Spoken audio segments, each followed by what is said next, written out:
ali no caso também a cuidar do seu genro, que era Pedro, né? Eu imagino assim que devia ser uma sogra bem amorosa, né? Preparou ali todo o cuidado para o seu genro e agora para cuidar da família, né? Então, olha, que história maravilhosa, né? Então, essa é uma das primeiras curas que Jesus operou. Uma das primeiras curas que Jesus operou. E para que você tenha uma ideia, nós temos uma brincadeira com sogra, né?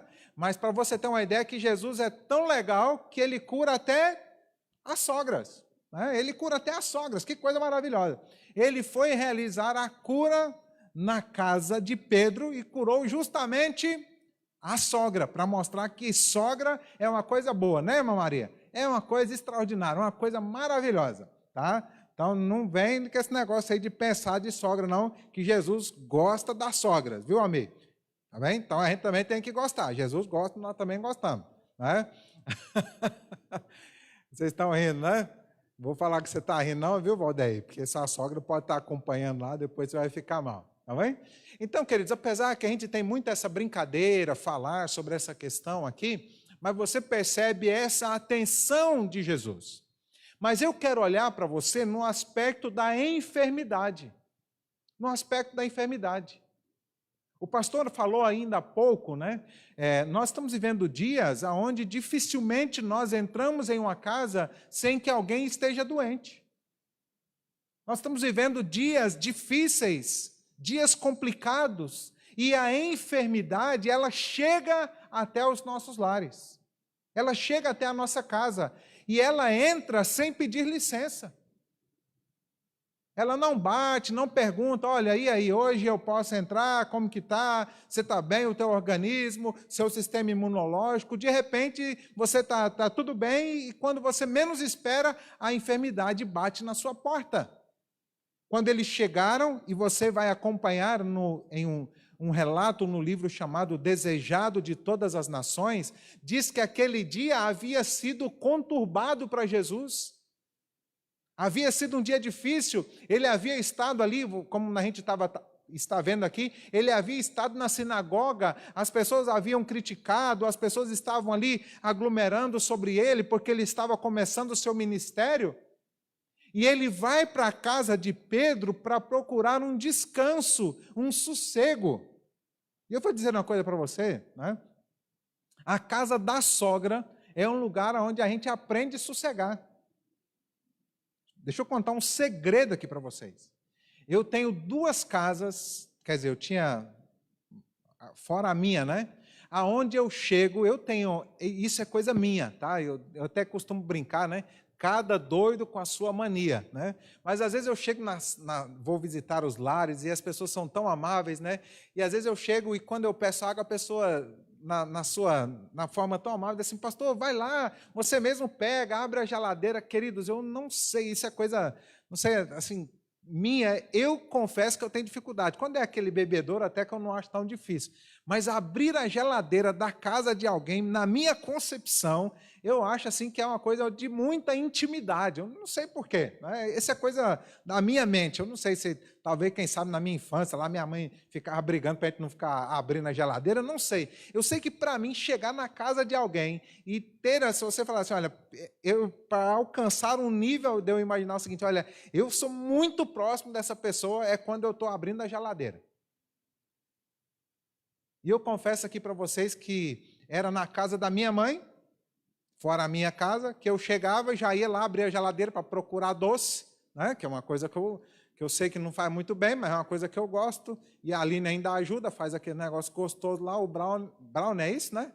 O negócio é gostoso demais, gosto de doce, né? E de vez em quando alguém me castiga, esses dias a Sandra me castigou, mandando para mim doce, aquelas bolinhas de queijo lá em Campo Norte. A irmã de Janira, né, faz uma maldade comigo, manda arroz doce, e é um castigo, né, tremendo, né, que eles fazem comigo. Mas eu venço. A Simone faz um pudim, né, mas eu venço tudo isso. Tá? Eu venço pela... Então, queridos, mas quando eu namorava, eu não abria a geladeira da casa da minha sogra.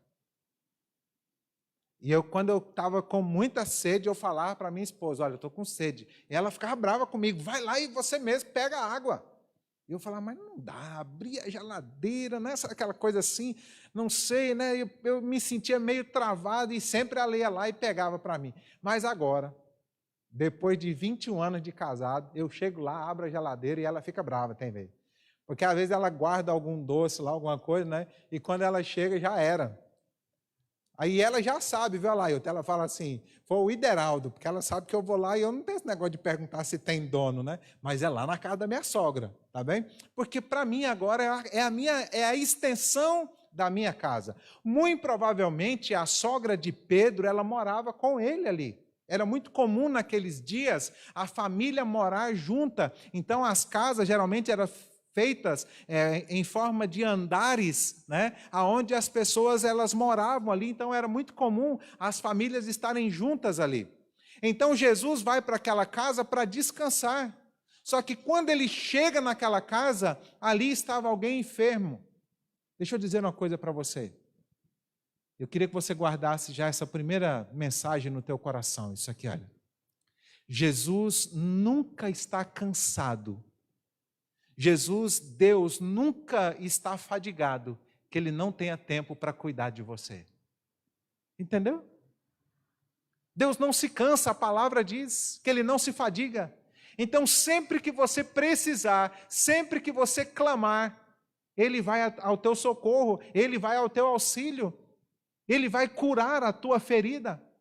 Porque a palavra de Deus, profetizando a respeito do Cristo, de Jesus, esse que levou a cura na casa de Pedro ali, restaurando a saúde da tua sogra, quando você vai no livro de Isaías, no capítulo 53, o verso 4, diz que o Cristo, a palavra diz assim, olha, está aqui no texto, se você quiser acompanhar aí na tua Bíblia, diz, certamente Ele tomou sobre si as nossas, o quê?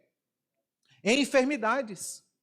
E as nossas dores, a palavra diz, Ele levou sobre si. E nós o considerávamos como aflito, ferido de Deus e oprimido. Esse é um texto de Isaías, capítulo 53, o verso 4, afirmando e dizendo que Jesus, Ele tomou, que Jesus levou as nossas enfermidades, as nossas dores. Quando nós olhamos para essa história, talvez num primeiro momento aqui, minha amiga Dalciene, que é enfermeira, agora também a Denise Ley está atuando aí, né? A febre hoje, apesar da gente saber que normalmente febre está relacionada a uma infecção, mas normalmente é algo simples de se cuidar. Né? Você vai lá, tem um antitérmico, toma ali algumas gotinhas, na maioria das vezes você resolve. Mas, querido, se nós voltarmos na história, lembra que você está indo comigo, acompanhando Jesus, visitando a casa de Pedro. Então, nós temos que voltar na história e ver como que era a medicina naqueles dias. Naqueles dias, na Palestina, ali haviam médicos altamente capacitados. Um deles escreveu a palavra de Deus, 2 livros, o livro de Lucas e o livro de Atos. Lucas era médico. Mas também havia os magos e haviam muitos charlatões. Muitos charlatões. Naquela época não precisava, né? Aqui no Brasil, para exercer essa função de médico, você precisa ter o CRM, né? Você precisa tirar ali dentro do conselho, tem o federal, tem o conselho regional de medicina, você precisa ter essa certificação. Mas naqueles dias a pessoa dizia, bom, eu sou médico, e as pessoas iam. Então haviam os que eram realmente médicos, que haviam estudado, se preparado para aquilo, havia os que faziam uma espécie de magia, os magos, e haviam aqueles que eram charlatões, eles se aproveitavam da situação. O doente que precisava de auxílio, né, ele normalmente, quando ele recebia ali um atendimento, os médicos davam um atendimento excelente para ele. Haviam também as porções mágicas, porque haviam ali os mágicos que faziam as suas porções, e alguns, eles davam veneno para a pessoa. Davam veneno. E era uma época de muita crendice. Uma das crendices, por exemplo, que Jesus combateu, é a ideia de que se alguém está doente, se alguém está enfermo, é um castigo divino. Você se lembra que os discípulos tinham essa ideia? Por exemplo, quando Jesus vai passando e aí passa pelo cego que era de nascença, os discípulos perguntaram: Senhor, quem pecou, este ou seus pais, para que ele pudesse estar nessa condição? Então, eles acreditavam que a enfermidade era um castigo divino. Então, se alguém dissesse: olha, estou doente, eles imaginavam: esse aí é um pecador. Não está bem com Deus. Fez coisa errada. Deus está punindo ele. Deus está castigando ele. Era uma época, para que você tenha uma ideia de crendice, venha comigo aqui, deixa Marcos aqui que nós vamos voltar, mas venha comigo no Evangelho de João, o capítulo 5 e o verso 2. Olha uma das crendices, né, uma das crenças daqueles dias. Tá? Evangelho de João, capítulo 5, o verso de número 2. Diz assim: Ora, existe ali, junto à porta das ovelhas, um tanque, chamado em hebraico Betesda, o qual tem 5 pavilhões. Tá? Então, a história aqui está contando do tanque ali, da cura do paralítico junto ao tanque. Olha o verso 3. Nestes jazia uma multidão de enfermos, cegos, coxos e paralíticos. Se você observar o verso 4 da tua Bíblia, você vai encontrar ele entre colchetes. Perceberam aí na tua Bíblia? Todas as vezes que você estiver lendo um texto bíblico e encontrar uma expressão entre colchetes, é porque esta expressão não está nos originais da Bíblia. Ok? Então, os copistas, naqueles dias não era como nos dias de hoje, da impressão, então eles faziam à mão os textos bíblicos, eram os chamados os massoretas, que eram responsáveis pela escrita. Então, normalmente, eles contavam, eles relatavam, quando ele ia acrescentar alguma coisa, temendo, porque você sabe, há até um castigo lá no livro do Apocalipse para aquele que acrescentar ou tirar alguma coisa da palavra de Deus. Então, quando eles iam acrescentar para facilitar a compreensão, os estudiosos creem que esse acréscimo aqui foi feito no 3º século. Então, para facilitar a compreensão das pessoas, ele escreveu contando por que as pessoas se dirigiam até o tanque de Betesda. Então, algumas pessoas pregam e dizem como se isso aqui fosse um fato, que acontecia realmente, que um anjo descia ali. Mas esta era uma crença que havia naquela época. Tudo bem, queridos? Só para que você... pastor, você está falando de crença, de crendice, e agora você vem contar uma história da Bíblia, mas aqui está dizendo que esta era a crença. Eles acreditavam. Era uma das crendices daqueles dias. Por isso, lá junto naquele tanque, tinha cego, tinha coxo, tinha os enfermos, os paralíticos, os aleijados, eles iam para lá. E qual que era a crença deles? No que eles acreditavam? Eles acreditavam, esperando o verso 4, entre colchetes, um acréscimo aqui, para que você entenda o motivo pelo qual eles iam para o tanque. O escritor agora acrescenta: eles esperavam que a água se movesse, porquanto um anjo descia em certo tempo, agitando-a, e o primeiro que entrava no tanque, uma vez agitada a água, sarava de qualquer doença que tivesse. Esta era uma crença, tudo bem? Eles acreditavam que uma vez ou outra lá um anjo vinha, movia a água, e aí quando o anjo movesse a água, quem entrava primeiro, ele era curado. Então você imagina o desespero que era no momento que a água se movia ali. Não sabemos a causa, né?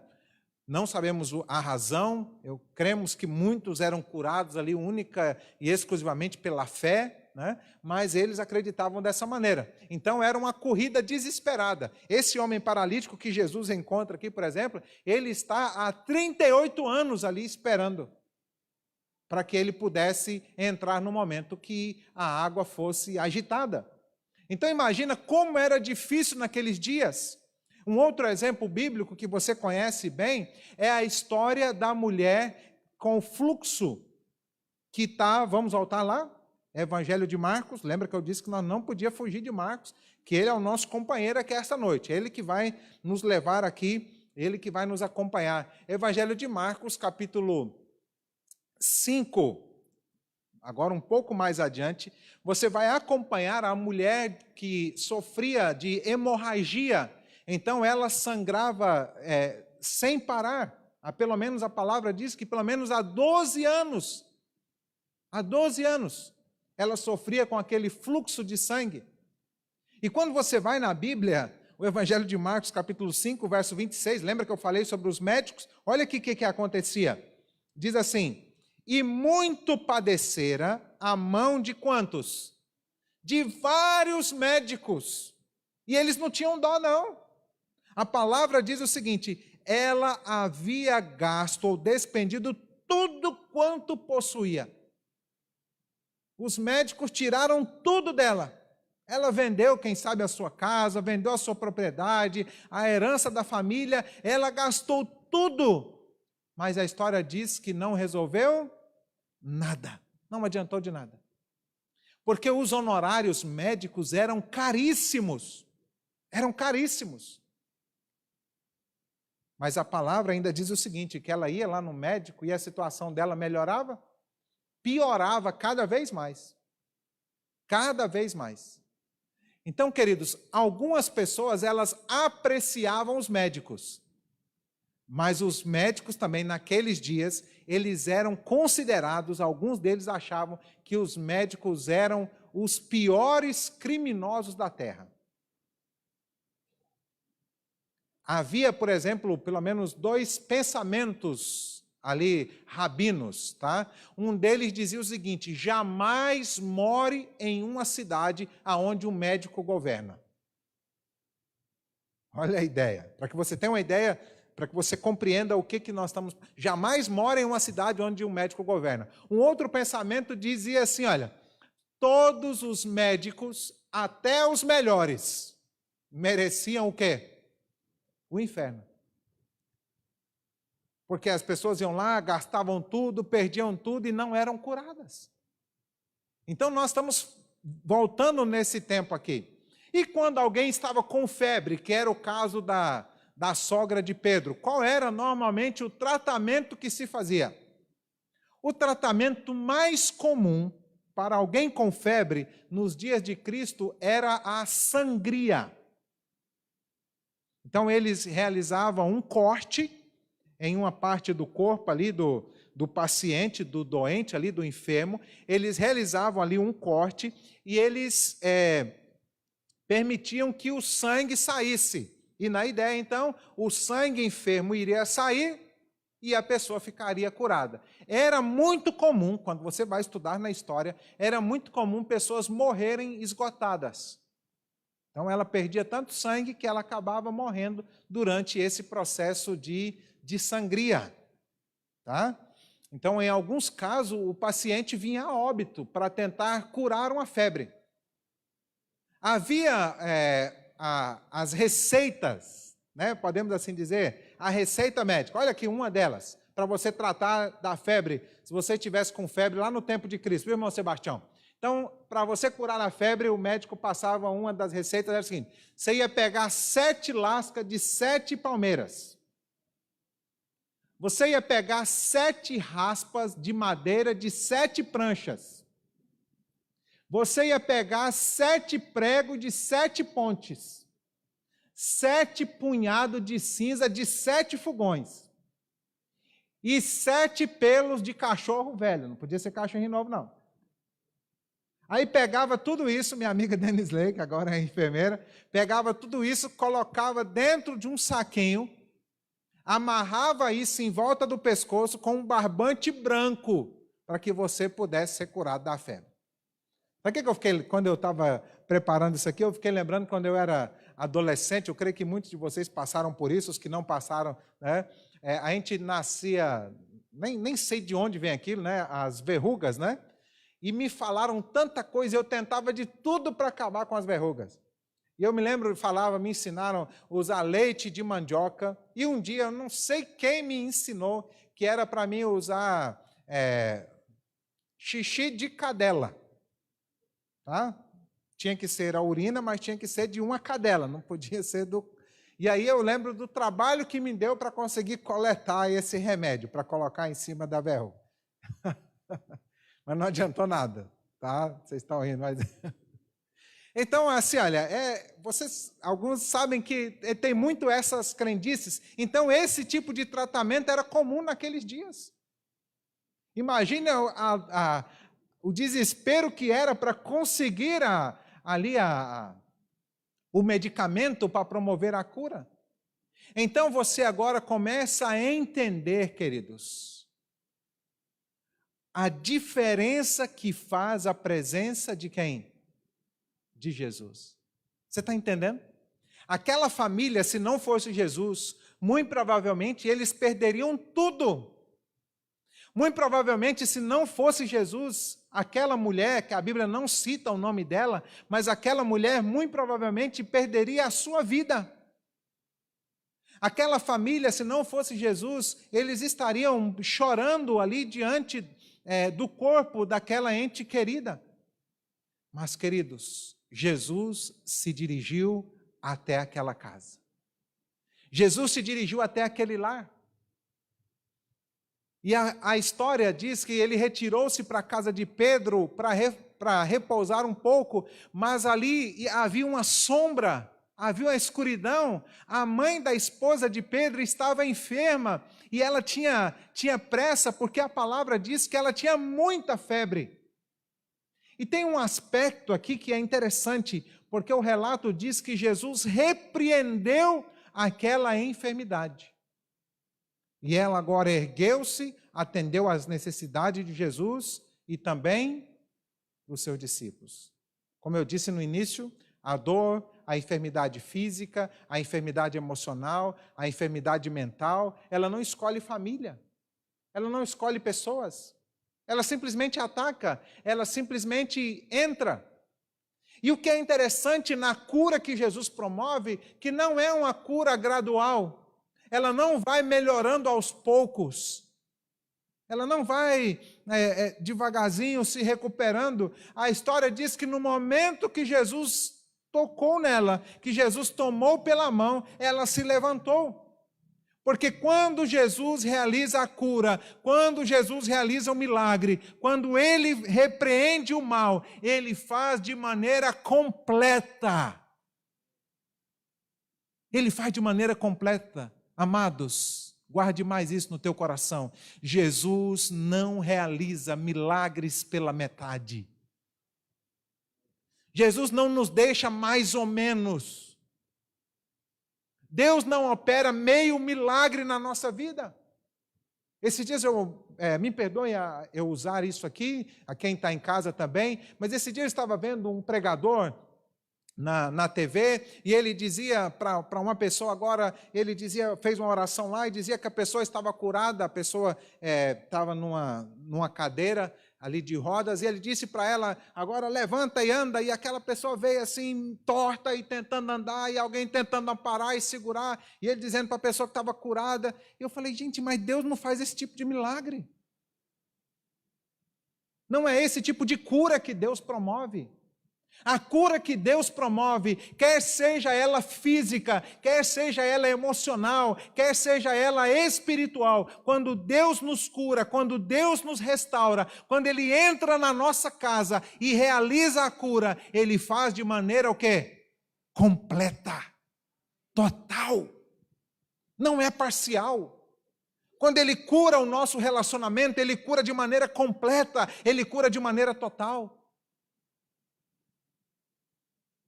A história diz que Jesus repreendeu aquela enfermidade. Você pode dizer, mas pastor, o que isso tem a ver com Jesus repreender a enfermidade? Deixa eu dizer uma coisa para você. A própria ciência comprova isso. Existe uma ligação direta entre a mente e o corpo. A mente e o corpo. Quando a nossa mente não está saudável, quando ela não está bem, o corpo normalmente padece. A maioria das enfermidades que temos, elas provêm da nossa mente. Eu me lembro uma vez, Eu estava em São Paulo, na Marginal Tietê, viu, Rogério? E de repente eu dei uma olhada assim e disse o seguinte: olha, eu vou morrer agora. E o meu coração começou a sair pela boca. E ele batia acelerado e eu disse assim, eu estava com os colegas na empresa de ônibus que eu trabalhava, que era a Gontijo, e eu disse para o encarregado nosso: olha, eu estou passando mal.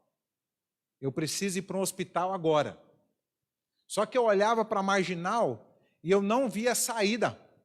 Quem já pegou a Marginal Tietê sabe do que eu estou falando. Nós pegamos ali, era já no meio da manhã, né? Mas é muito complicado. Eu olhava, só via prédio para todo lado, e eu dizia para ele: eu preciso de um hospital agora. Mas pensa numa coisa boa, Lorival. Confessei todos os meus pecados, pedi perdão de tudo, e aí comecei, eu falei assim: eu estou mal, estou começando, e o meu coração, e eu disse: olha, eu estou morrendo, eu estou passando mal, eu estou ruim demais, e me leva para o hospital agora, me leva de maneira urgente, que eu estou ruim, eu estou morrendo. Eu falei: olha, a minha pressão está muito alta. E aí o camarada, com muita dificuldade, eles, com aquele ônibus, eles correram, levaram para a garagem, me jogaram dentro de um carro pequeno, porque não tinha como circular ali dentro daquele ônibus. Chegamos no hospital, minha pressão estava muito alta, estava 14/9. As meninas estão rindo porque 14/9 é praticamente normal, né? É a chamada dentro do padrão. E eu falei: esse médico está enganado, ele não sabe de nada. E eu falei para o camarada: você pode me levar para outro. Esse médico aqui não sabe de nada. E aí o médico me levou, ele me levou para um outro posto. E quando eu cheguei lá, o médico disse para mim assim: olha, você está com a síndrome do pânico. Não sei quantos já tiveram isso, e quem já teve sabe do que eu estou dizendo. Isso é horrível, é terrível. E eu disse o seguinte: esse médico não sabe de nada. Que síndrome do pânico? Eu estou morrendo. Aí eu comecei a lembrar que meu pai morreu de problema no coração, meu tio morreu de problema no coração, na minha família tem gente com problema de coração, e eu comecei a lembrar de todo mundo que tinha problema no coração, e eu falei: eu também tenho problema no coração. Voltei para Belo Horizonte, que é a sede da empresa. Fui num cardiologista lá e disse para ele: olha, eu estou ruim, eu estou morrendo, eu estou com um problema sério no coração. E aí ele começou a fazer exames. Eu fiz eletrocardiograma, ecocardiograma, teste ergométrico de esforço, monitoramento da pressão arterial, tudo quanto grama lá, né? Que a maioria dos exames tem esse negócio de grama aí, tudo quanto grama. E no final o médico disse para mim: você não tem nada. Não sabe nada esse médico. Vou para Mineiros, que é a minha família. Fui para Mineiros. Mineiros é aqui, vocês sabem disso, aqui em Goiás ainda, até hoje é conhecido como a cidade de saúde. Cheguei lá, outro cardiologista, nova avaliação. E novamente a resposta foi: você não tem nada. Todo o problema estava onde? Na mente. Mas o meu corpo estava padecendo. Meu corpo estava padecendo. Sabe, queridos, a autora cristã Ellen White, ela diz o seguinte: muito íntima é a relação que existe entre a mente e o corpo. Quando um é afetado, o outro se ressente. O estado da mente, ele atua muito mais na saúde do que muitas pessoas julgam. As pessoas não têm ideia do quanto que a mente domina ou controla o corpo. Ela diz o seguinte: muitas das doenças sofridas pelos homens são resultados da depressão mental. Desgosto, ansiedade, descontentamento, remorso, culpa, desconfiança, todos tendem a consumir as forças vitais e a convidar à decadência e até mesmo à morte. A síndrome do pânico mata. Louvado seja Deus, porque Deus me libertou dessa enfermidade. Mas ela continua agora dizendo: o ânimo, a esperança, a fé, a simpatia e o amor promovem a saúde e prolongam a vida. Um espírito contente, animado, é saúde para o corpo e força para o quê? Para a mente. Está no livro Conselhos sobre Saúde, na página 344. Pastor, mas por que você está falando isso? Porque, queridos, quando Jesus entrou naquela casa, ele entendeu que aquela mulher estava doente fisicamente, mas ela também estava doente emocionalmente. Ela precisava da cura física, mas ela precisava também da cura emocional. E se você perceber algo extraordinário nos milagres de Jesus, e uma das coisas pelas quais os fariseus o julgavam, é porque sempre que ele ia curar alguém, ele dizia algo, ele dizia para a pessoa o seguinte: perdoados estão os teus pecados, levanta e anda. Entendendo a relação entre mente e corpo. Pastor, por que você está falando isso? Porque talvez eu estou falando para alguém essa noite que não está sofrendo de uma enfermidade física, mas está sofrendo de uma enfermidade emocional.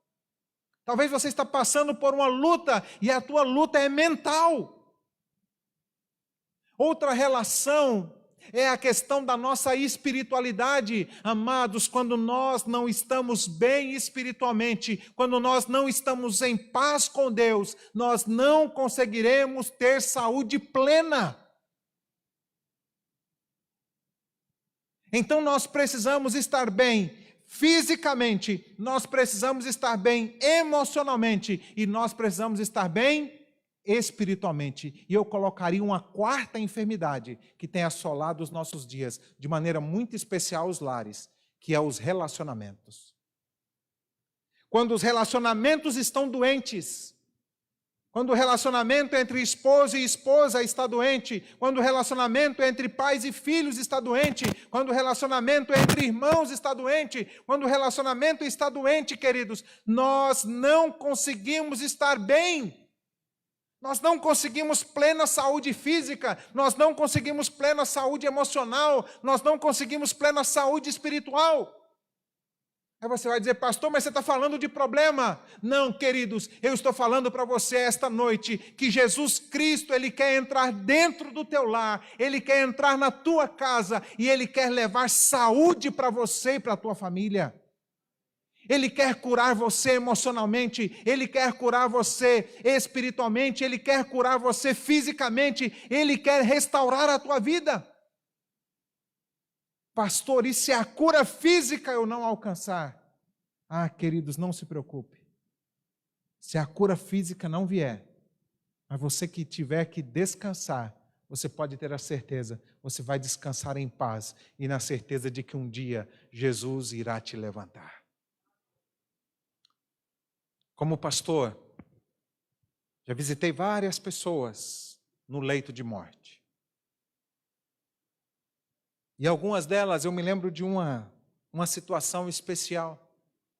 Eu fui visitar e aquela irmã dizia, ela já estava agonizando, eu preciso conversar com o pastor. E eu fui até o local, eu fui até o hospital, pedi para que a família se retirasse. E ficamos só eu e ela ali por um momento. E eu disse para ela assim: minha irmã, a senhora está em paz com Deus? A senhora precisa de perdoar alguém? A senhora precisa, porventura, tem mágoa no teu coração, algo que está te prejudicando? E aí nós conversamos, ela contou um pouco, e eu segurei na mão daquela mulher e orei com ela. Nós oramos ali, entreguei a vida dela nas mãos de Jesus. Poucos dias depois, eu estava fazendo o sepultamento daquela nossa irmã. Mas, queridos, eu tenho a certeza de que foi alguém que não experimentou a cura física, mas ela foi curada espiritualmente. E esta é a maior de todas as curas. Porque esse corpo, ele é corruptível, esse corpo, ele é perecível, como diz a palavra de Deus. Mas, queridos, quando Deus nos cura espiritualmente, mesmo que esse corpo corruptível, ele vá para o pó, mas Deus irá levantá-lo e Deus irá trazer agora um corpo incorruptível, como diz a palavra do Senhor em 1 Coríntios capítulo 15, a partir do verso 51. E o que eu preciso então? O que você precisa? Nós precisamos aprender a contar para Jesus o que nós precisamos. Nós precisamos falar com Ele, dizer para Ele qual é a nossa necessidade. O que você precisa na tua casa?